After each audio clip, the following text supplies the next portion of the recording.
Muy bien, muchas gracias. Bueno, toca el turno al sector de edificación, sus instalaciones y su equipamiento consumidor de energía. Yo he organizado la presentación en torno a dos temas. En primer lugar, una breve caracterización del sector, con algunos objetivos importantes, para pasar luego a la presentación de algunas medidas prioritarias o medidas estrella dentro del Plan de Acción 2008-2012.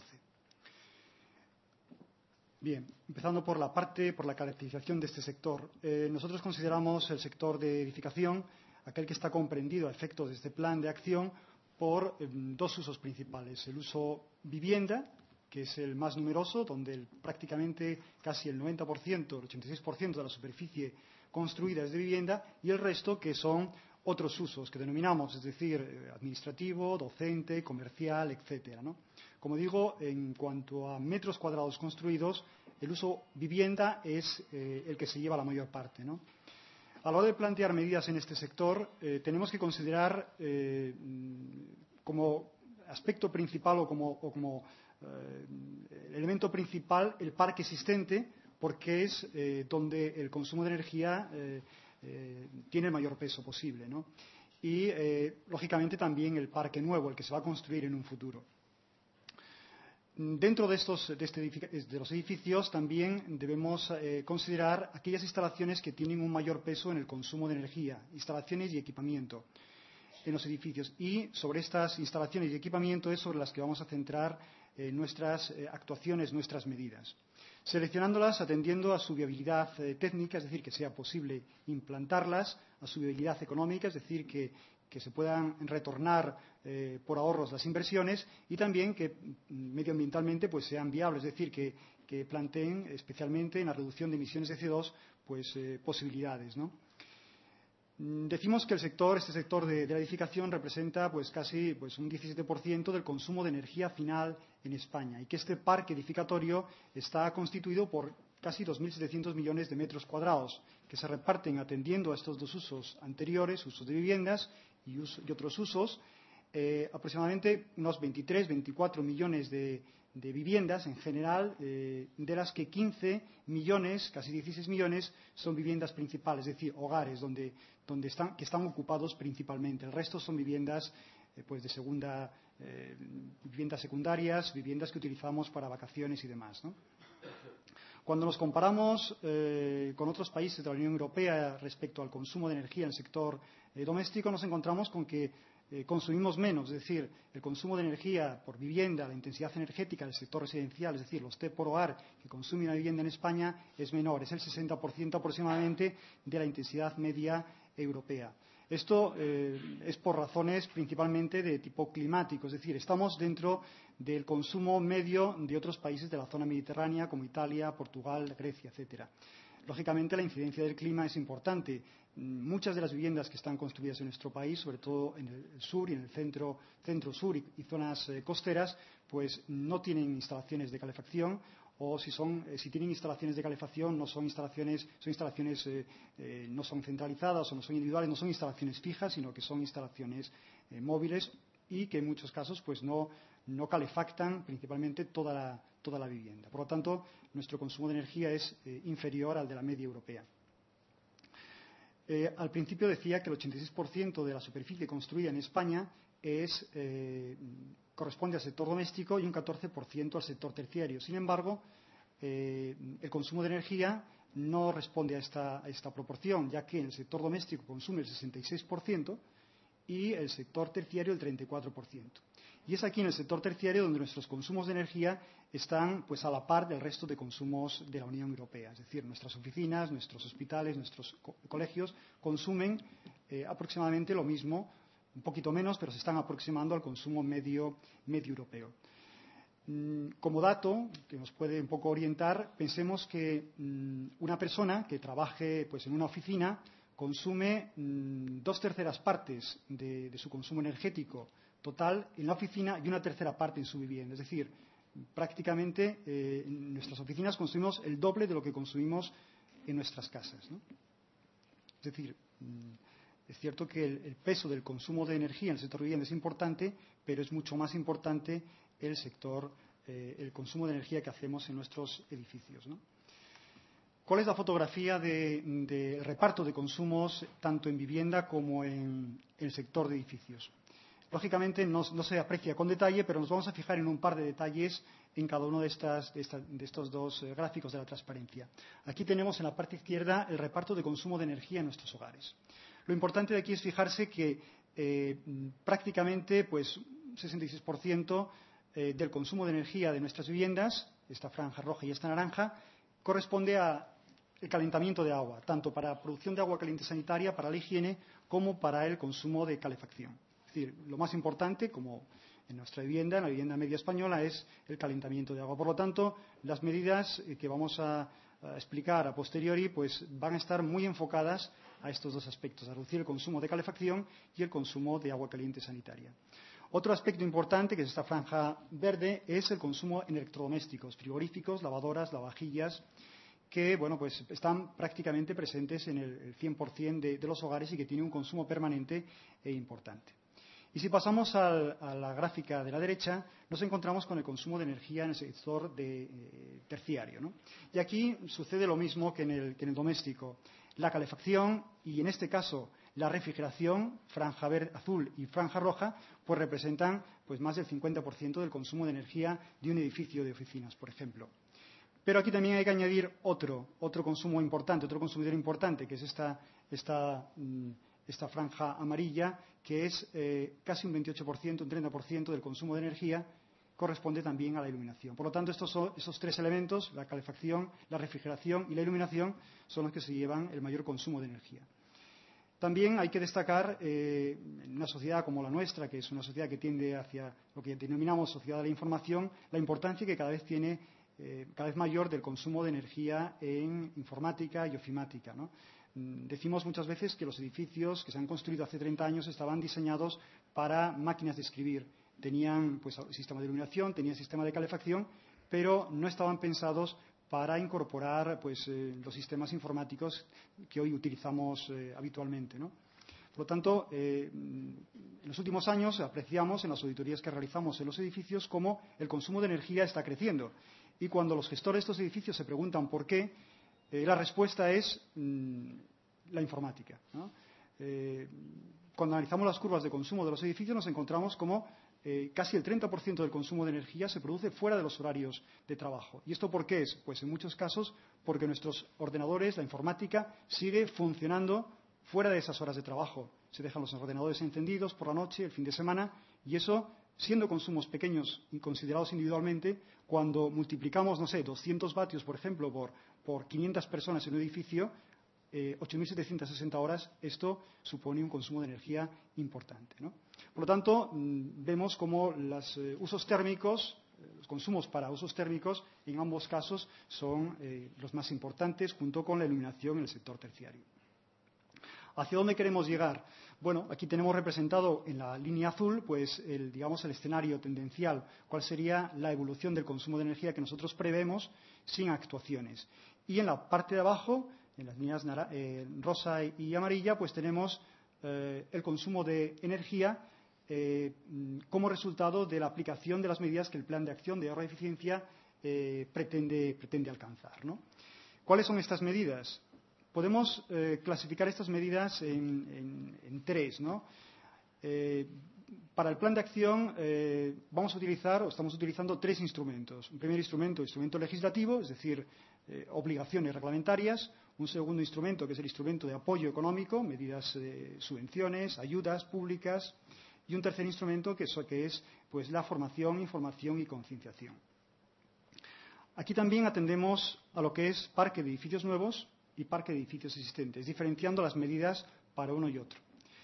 Para el parque de edificios nuevos o para aquellos edificios que se vayan a rehabilitar, la reducción del consumo de energía se pretende lograr, en primera instancia, actuando mediante la normativa. Es decir, un edificio nuevo debe cumplir con una normativa, con unos requisitos mínimos de eficiencia energética más eficientes.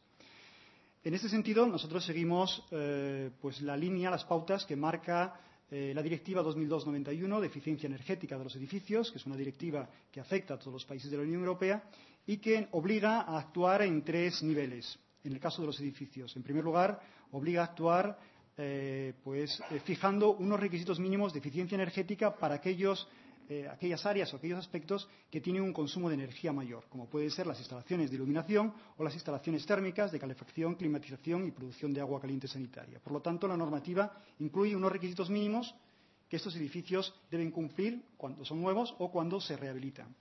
Con esto podemos decir que el edificio alcanza un aprobado. Evidentemente, es posible mejorar el consumo, reducir el consumo de energía y mejorar, por lo tanto, su eficiencia energética. Y esto está, digamos, pues, a la libre elección del proyectista de la propiedad, ¿no? Y un poco para premiar esto y para reconocer ese esfuerzo adicional, aparece la figura denominada como certificación energética de edificios, es decir, calificar energéticamente el edificio. Es decir, el edificio aprueba cuando cumple estos requisitos mínimos, pero puede obtener más de un 5, puede obtener un 6, un 7, un 10, etcétera, ¿no? Esto hasta ahora no es posible visualizarlo, es decir, estas mejoras pues no las tenemos reconocidas. Y la certificación energética lo que hace es esto, es decir, es valorar cuánto reduce el consumo de energía ese edificio por actuaciones adicionales a las fijadas por la normativa y valorarlo y darlo a conocer al comprador o al usuario del edificio. Esto se realiza a nivel de proyecto y a nivel de edificio ejecutado. Sin embargo, no se nos escapa que el edificio luego tiene una larga vida, 40, 50, 60, 80 años. Y hay que mantener esos parámetros, este rendimiento de las instalaciones del edificio dentro de unos valores determinados, ¿no? Y la directiva para esto propone un tercer nivel de actuación, que es la inspección periódica de eficiencia energética. Es decir, hay que inspeccionar el comportamiento energético del edificio a lo largo de su vida, cada 2, cada 5 años, en función de la potencia instalada o del consumo de energía que ese edificio tenga. Por lo tanto, la directiva nos plantea estos 3 niveles. Requisitos mínimos, por un lado, calificar ese edificio energéticamente e inspeccionarlo durante todo su periodo de vida. Para transponer esta directiva, en nuestro país pues se han aprobado 3 disposiciones: un Real Decreto por el que se aprueba el Código Técnico de la Edificación, el documento básico de ahorro de energía, donde se fijan requisitos mínimos para el aislamiento, para las instalaciones de iluminación y también para las instalaciones de energía solar térmica y fotovoltaica. Un segundo Real Decreto que se ha aprobado recientemente y que entrará en vigor a principios del mes de marzo, que es la revisión del Reglamento de Instalaciones Térmicas de los Edificios, que completa el Código Técnico de la Edificación. Y, por último, el Real Decreto de Certificación Energética de los Edificios. Por lo tanto, estas son las 3 medidas normativas enfocadas hacia los nuevos edificios y hacia los edificios existentes que se rehabiliten. Sin embargo, como decíamos al principio, el peso, donde se concentra el mayor consumo de energía, no es en los edificios nuevos, sino en los edificios existentes. Y aquí, pues, atacar este problema es mucho más complicado, ¿no? Porque tiene unos costes económicos y operativos muy importantes. Para ello, en los edificios existentes lo que se utiliza es el instrumento de apoyo económico y se enfoca hacia 3 medidas concretas.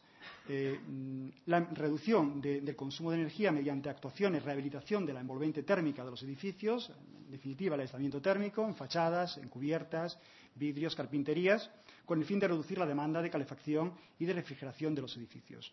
Y para esto se destina unas partidas presupuestarias con el fin de apoyar económicamente aquellas actuaciones energéticas, tanto convencionales como no convencionales, entendiendo por no convencionales pues las que se encuadran dentro de lo que denominamos habitualmente como arquitectura bioclimática, ¿no?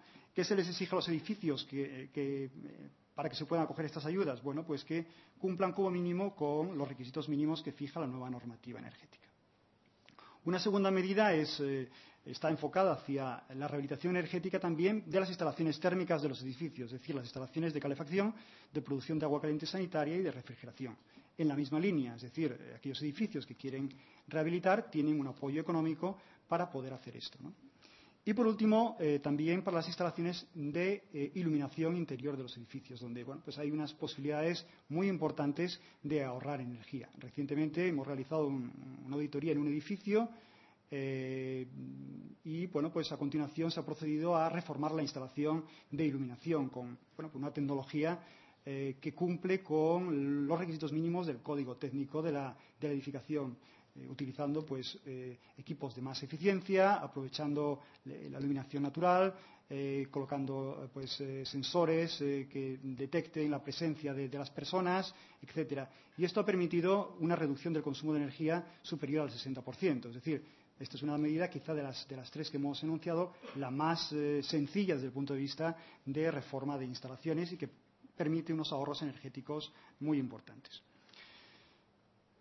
Junto con estas tres medidas tenemos también una cuarta medida que trata de promover la construcción de nuevos edificios y rehabilitación de edificios existentes que tengan una alta calificación energética, un bajo consumo de energía.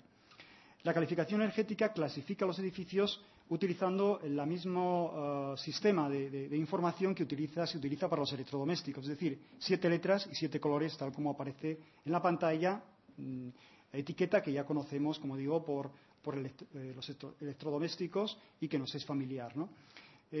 Alcanzar una calificación energética de clase A a clase B pues tiene un coste económico porque exige pues medidas que no son habituales y con el fin de promover que exista un número de edificios de alta calificación energética también se prevé una línea de apoyo económico que permita pues aquellos promotores, aquellas propiedades que quieran alcanzar un edificio de estas características que tengan pues un apoyo, ¿no? Y especialmente entendemos que los edificios públicos deben ejercer un papel ejemplarizante y que deben optar por calificaciones energéticas altas, ¿no? Y en este sentido, otra de las medidas que se incorporan en este plan de acción de ahorro y eficiencia energética es un plan específico para los edificios de la Administración General del Estado. Es un plan que prevé una reducción del consumo de energía del 9% en el 2010 y de un 20% en el 2016, en línea con lo que la Directiva de Uso Final de la Energía y los Servicios Energéticos propone para los edificios públicos en todos los Estados miembros, ¿no? No es, por lo tanto, una medida específica para nuestro país, sino que es una medida también dedicada o destinada a las administraciones públicas en todos los países, ¿no? Esto obliga, pues, como digo, a hacer un plan específico de actuación en los edificios públicos que ya hemos puesto en marcha y que sirva también como ejemplo y como referencia para otros edificios que quieran trabajar en esta línea. ¿Cómo se organiza cómo se estructura este plan? Bueno, pues hay varias líneas prioritarias, líneas de acción, que son, por ejemplo, comprar equipamiento de alta eficiencia energética, desde ordenadores hasta automóviles, hasta pues cualquier equipo, calderas, plantas enfriadoras, es decir, cualquier equipo que un edificio utilice, ¿no? También cuando se compra o se alquila un edificio nuevo, un edificio público, pues valorar el aspecto de consumo de energía de ese edificio, ¿no? Gestionar energéticamente los edificios mejor. Entendemos que hay una parte del ahorro energético se puede conseguir sin inversiones, es decir, gestionando bien los edificios, consiguiendo que estos edificios funcionen adecuadamente, adecuando los horarios, los encendidos, los apagados, utilizando una serie de técnicas como enfriamiento gratuito, recuperación de energía, etcétera, que pues entendemos que no exigen un desembolso importante, sino más bien una gestión por parte de los gestores de las empresas de mantenimiento que operan estos edificios habitualmente, ¿no? Y por último, también desde el punto de vista de los trabajadores, de los funcionarios que trabajan en estos edificios, concienciar en cuanto al uso, al encendido, al apagado, especialmente de la iluminación y de los electrodomésticos y de los ordenadores. La idea es extender este plan también al resto de administraciones públicas. Y por último, una medida que nos afecta a todos nosotros, también como ciudadanos, es el plan Renove de electrodomésticos, y que pues es un plan que ha tenido, digamos, mucho éxito y yo creo que todo el mundo probablemente tenemos ya pues experiencia o conocimiento de este plan, ¿no? Con este plan se pretende pues retirar del mercado pues aquellos electrodomésticos que son existentes, que son de mayor consumo de energía, como son los frigoríficos, los congeladores, las lavadoras y lavavajillas, que están presentes pues casi en todas las viviendas, ¿no? Para ello, contra la entrega de un electrodoméstico existente, la compra del nuevo se ve bonificada por una cantidad que oscila entre los 50 y los 80 euros.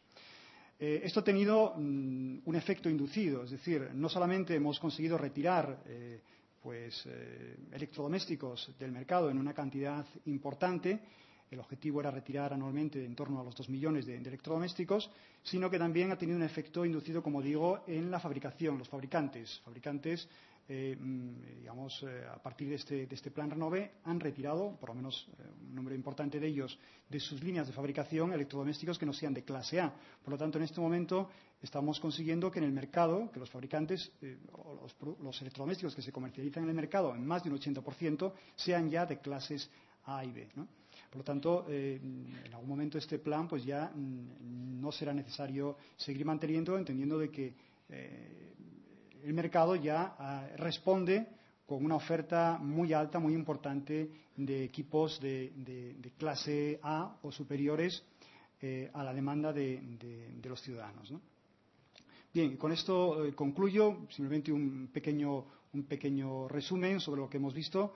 Vemos cómo el sector de los edificios, es cierto que el uso doméstico es importante, pero creo que donde tenemos que hacer un especial esfuerzo es sobre todo en el sector terciario, que es yo creo que ahí donde el despilfarro de energía es mayor, ¿no? Yo creo que en nuestras casas nos autocensuramos un poco más, pero que en nuestro trabajo pues somos, digamos, más ligeros a la hora de utilizar como usuarios los equipos consumidores de energía a los que tenemos acceso, ¿no?